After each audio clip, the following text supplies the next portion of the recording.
दिल्ली शहर में एक अनूप नाम का लड़का रहता था। अनूप के पास बहुत धन दौलत थी। उसको पैसे की कोई कमी नहीं थी। उसकी दिल्ली में एक बहुत बड़ी कंपनी थी। अनूप अपने शरीर पर बहुत ध्यान देता था। वो फिट रहने के लिए सुबह पार्क और रात में जिम जाया करता था। वो जिम में एक्सरसाइज किए बिना नहीं सोता था। एक दिन अनूप को अपने ऑफिस में काम करते काफी रात हो गई। ओफो, काम करते करते पता ही नहीं लगता, इतनी रात हो गई है। जल्दी घर चलता हूँ, जिम भी करना है, नहीं तो जिम बंद हो जाएगा। अनूप ऑफिस को बंद करके निकल पड़ता है। वो घर जाकर कपड़े बदल कर जिम जाने के लिए तैयार हो जाता है।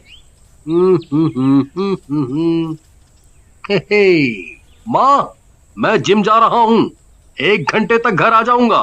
ठीक है बेटा, जल्दी आना, रात में ज्यादा बाहर रहना ठीक नहीं है।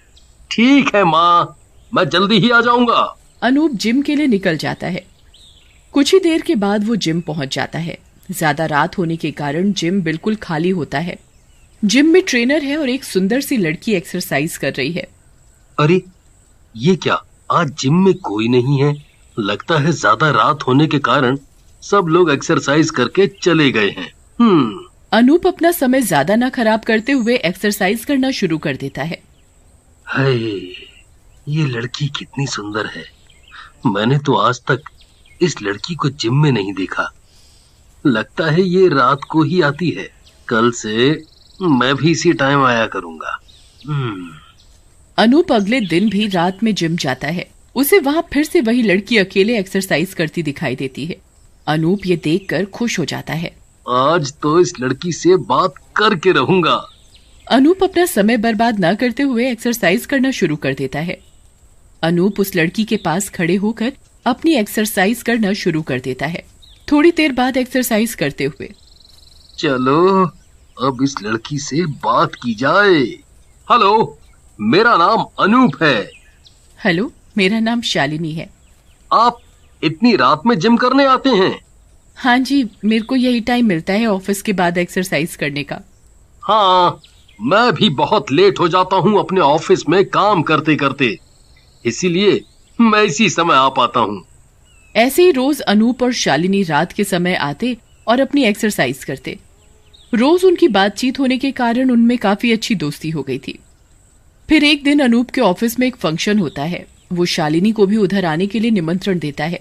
अरे शालिनी, कल मेरे ऑफिस में एक फंक्शन है, बाहर से काफी लोग आएंगे।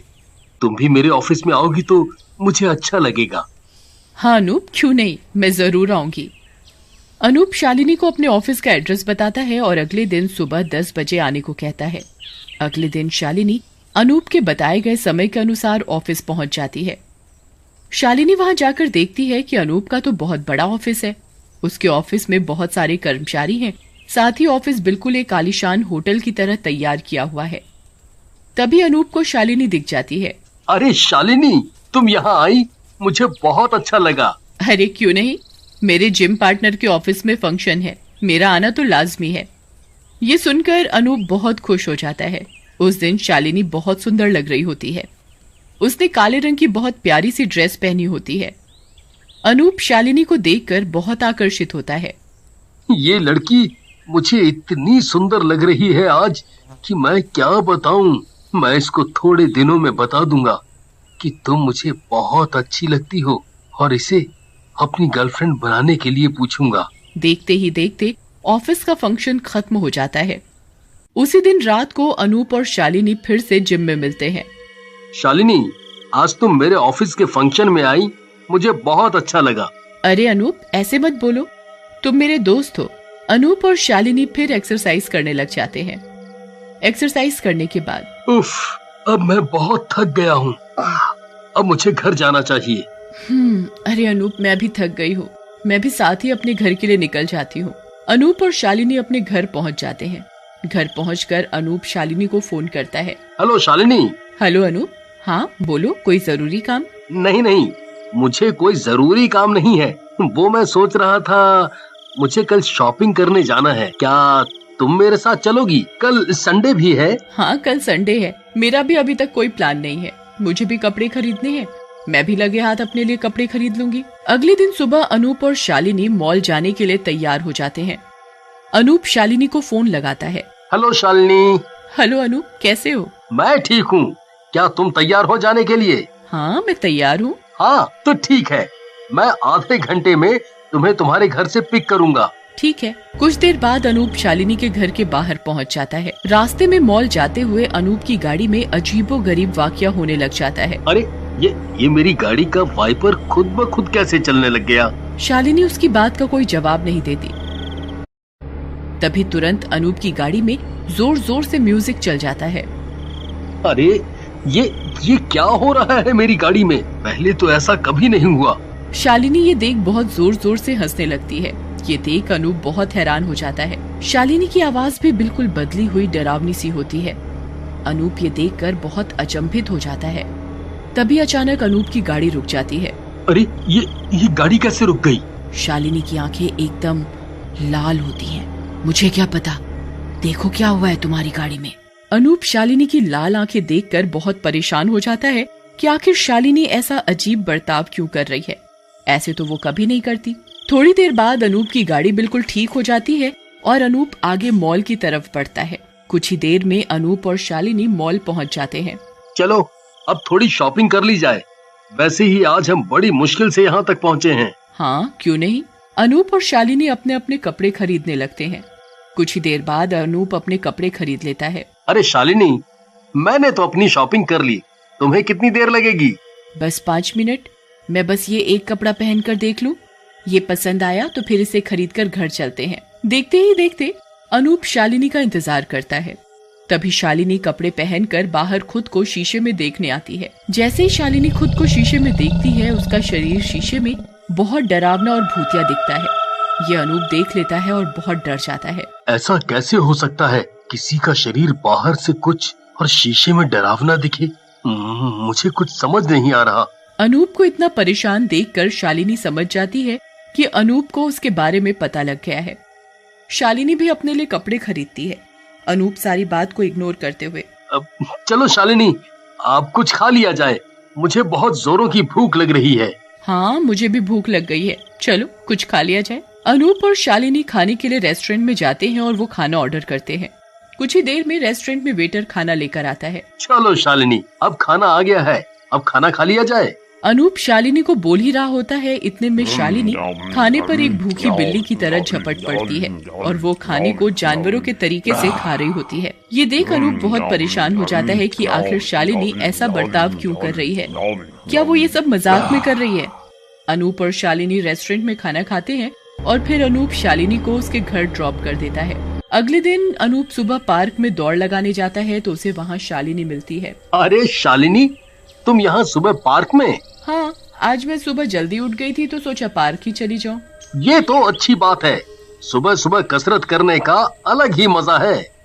फिर अनूप और शालिनी एक साथ दौड़ने लग जाते हैं। तभी अनूप देखता है कि शालिनी उल्टा दौड़ रही है और किसी के साथ टकरा भी नहीं रही।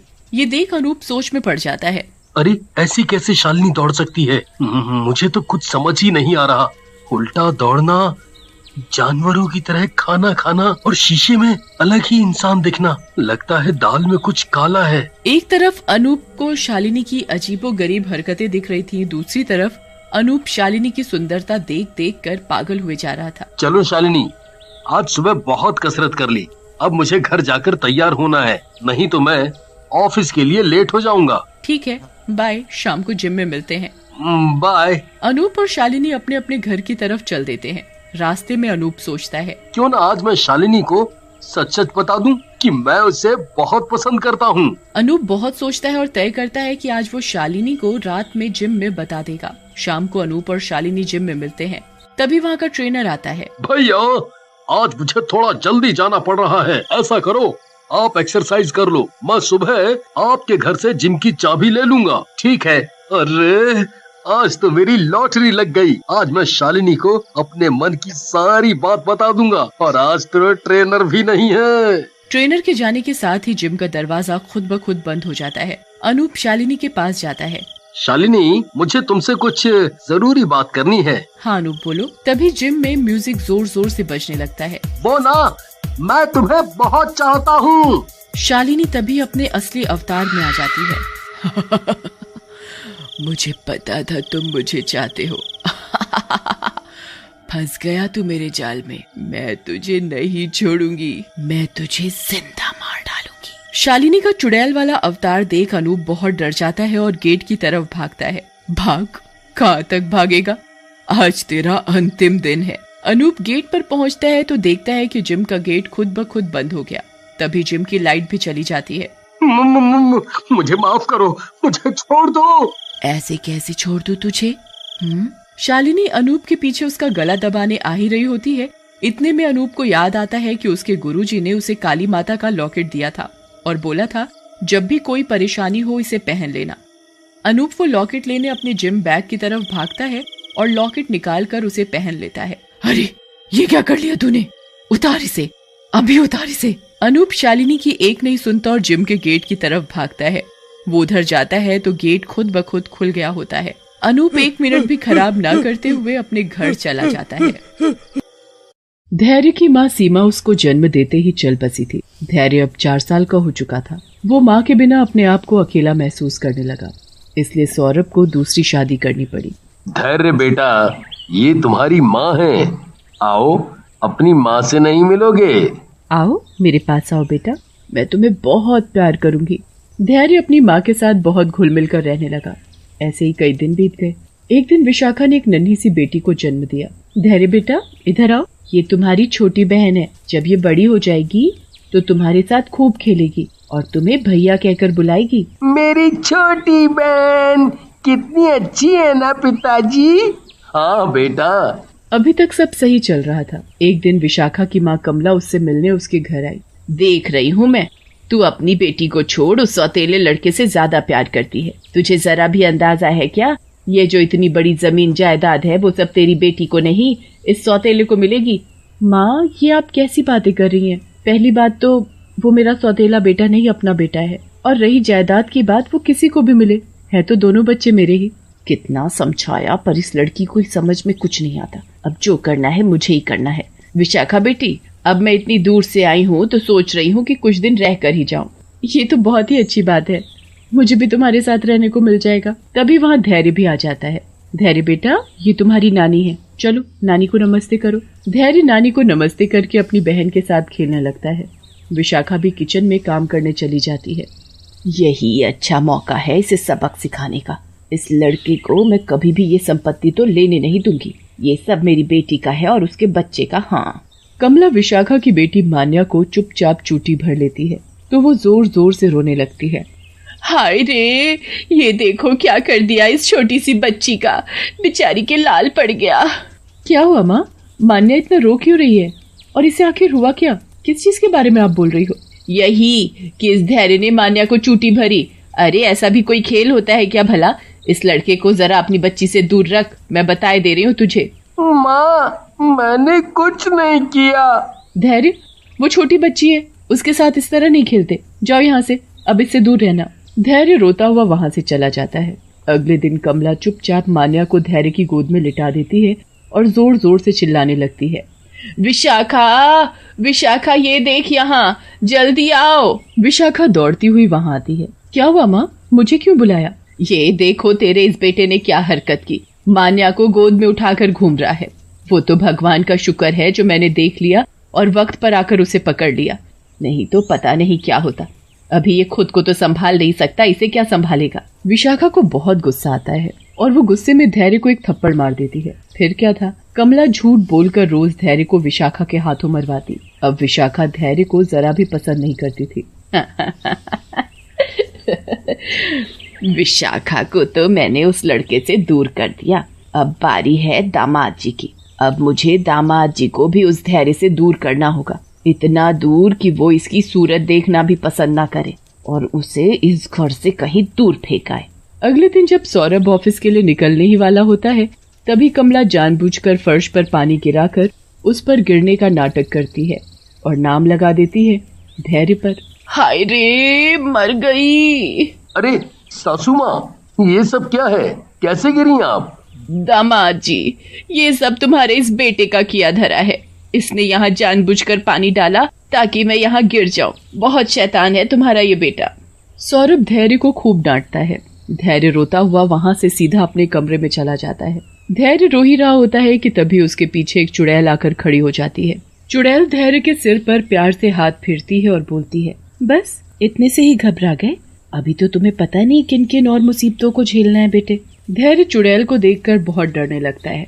डर से उसके मुंह से आवाज तक नहीं निकलती। डरो नहीं बेटा, मैं तुम्हें कुछ नहीं करूंगी। मैं बस तुम्हारी रक्षा करने आई हूँ, उन लोगों से जो तुम्हें इतना कष्ट पहुँचाते हैं। अब तुम नहीं, वो लोग रोएंगे, बस तुम देखते जाओ। सुबह का समय था। सभी टेबल पर बैठकर नाश्ता कर रहे थे। सभी खाने में व्यस्त थे। तभी चुड़ैल टेबल के नीचे आ जाती है और कमला का पैर पकड़कर उसे कुर्सी से नीचे गिरा देती है। हाय रे, मर गई मैं। मुझे किसने गिराया, जरा बताओ। माँ, तुम कैसे गिरी? ध्यान से बैठा करो माँ। किसी ने मेरा पैर खींचकर मुझे नीचे गिराया था। जरूर इस धैर्य ने गिराया होगा। वो कैसे गिरा सकता है? वो तो कब से यहीं हमारे सामने बैठा है। माँ, तुम्हें ऐसे खाने की आदत नहीं है ना, इसलिए तुम शायद अपने आप ही गिर गई होगी।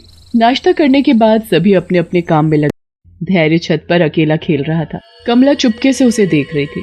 यहाँ आसपास कोई नहीं है, यही अच्छा मौका है। मैं इसे छत से धक्का दे दूंगी और फिर इसका काम तमाम।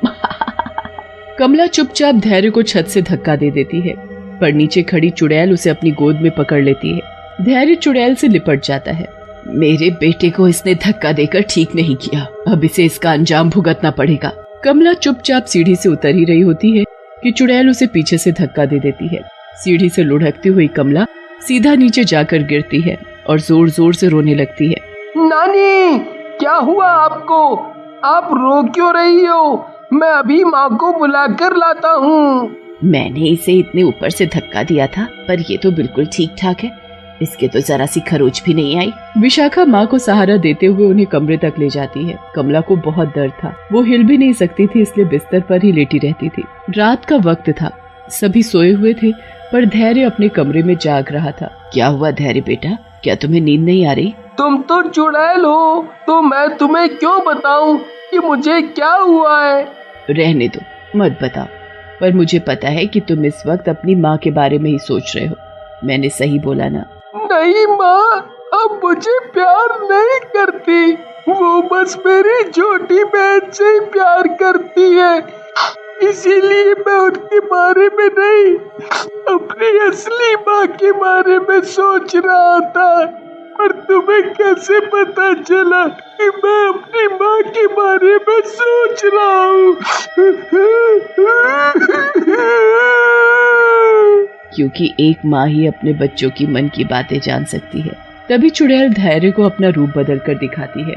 धैर्य उसे देखकर हैरान रह जाता है। वो सामने दीवार पर टंगी अपनी माँ की फोटो को देखता तो कभी चुड़ैल को। उसे सब समझ आ गया कि वो चुड़ैल और कोई नहीं, उसको जन्म देने वाली अपनी ही माँ है। माँ, मैंने तुम्हें पहचान लिया, आप ही मेरी असली माँ हो। अब मैं आपको कहीं नहीं जाने दूंगा। मुझसे वादा करो माँ, मुझे छोड़कर आप नहीं जाओगी। मेरा बच्चा, मैं तो तुम्हारे आसपास ही थी, बस दिखाई नहीं दे रही थी। जब मुझे पता चला कि मेरा राजा बेटा बहुत दुखी है और वो मुझे बहुत याद कर रहा है, तो मुझसे रहा नहीं गया, इसलिए मैं आ गई अपने बेटे से मिलने के लिए। देखो, रात बहुत हो गई है, इसलिए आओ मेरी गोद में, मैं तुम्हें सुला दूं। धैर्य अपनी माँ के आंचल को कसकर पकड़कर सो जाता है। सुबह होते ही चुड़ैल गायब हो जाती है। जब धैर्य की आंख खुलती है तो वो अपनी माँ को इधर उधर ढूंढने लगता है। ढूंढते ढूंढते वो नानी के कमरे में पहुंच जाता है। धैर्य बेटा, तुम यहाँ आ ही गए हो, तो जरा वो पानी पकड़ा दो, मुझसे तो हिला भी नहीं जाता। ठीक है नानी। जैसे ही धैर्य कमला के नजदीक जाता है, कमला जानबूझकर अपने ऊपर पानी गिरा लेती है और शोर मचाने लगती है। विशाखा बेटी, जरा जल्दी इधर आओ, देख तेरे इस बेटे ने मेरे साथ क्या किया है। विशाखा माँ की आवाज सुनते ही दौड़ी चली आती है। तेरे बेटे ने मेरे ऊपर पानी भरा गिलास गिरा दिया। मुझे लगता है कि ये मुझे पसंद ही नहीं करता। ठीक है, मैं आज ही यहाँ से चली जाऊंगी। माँ, तुम कहीं नहीं जाओगी, इधर ही रहोगी। आने दो आज इसके पिताजी को, अभी इसे बोर्डिंग स्कूल भिजवाती हूँ, तभी पता चलेगा इसे। और हाँ, आज तुम्हें खाने को कुछ नहीं मिलेगा, ये तुम्हारी सजा है। धैर्य रोता हुआ वहाँ से चला जाता है।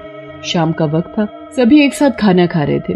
धैर्य भी अपने कमरे में था। आज धैर्य खाने के लिए नहीं आया, तबीयत तो ठीक है ना उसकी?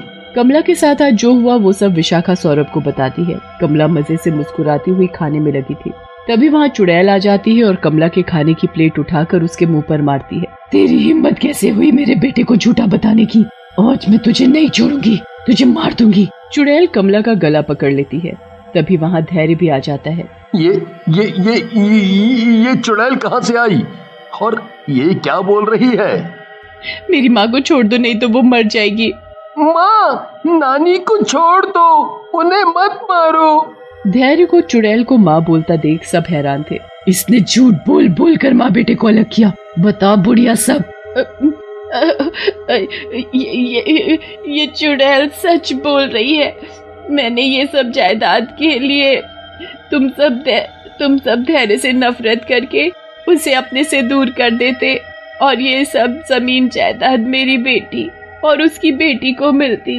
तुम माँ कहलाने के लायक नहीं हो, इन्हें मार डालो। सच्चाई सामने आते ही चुड़ैल कमला को धक्का देकर बाहर भगा देती है। विशाखा धैर्य से माफी मांगती है और उसे अपने सीने से लगाती है। तुम दोनों मेरे बेटे का अच्छे से ख्याल रखना। इतना बोलकर चुड़ैल गायब हो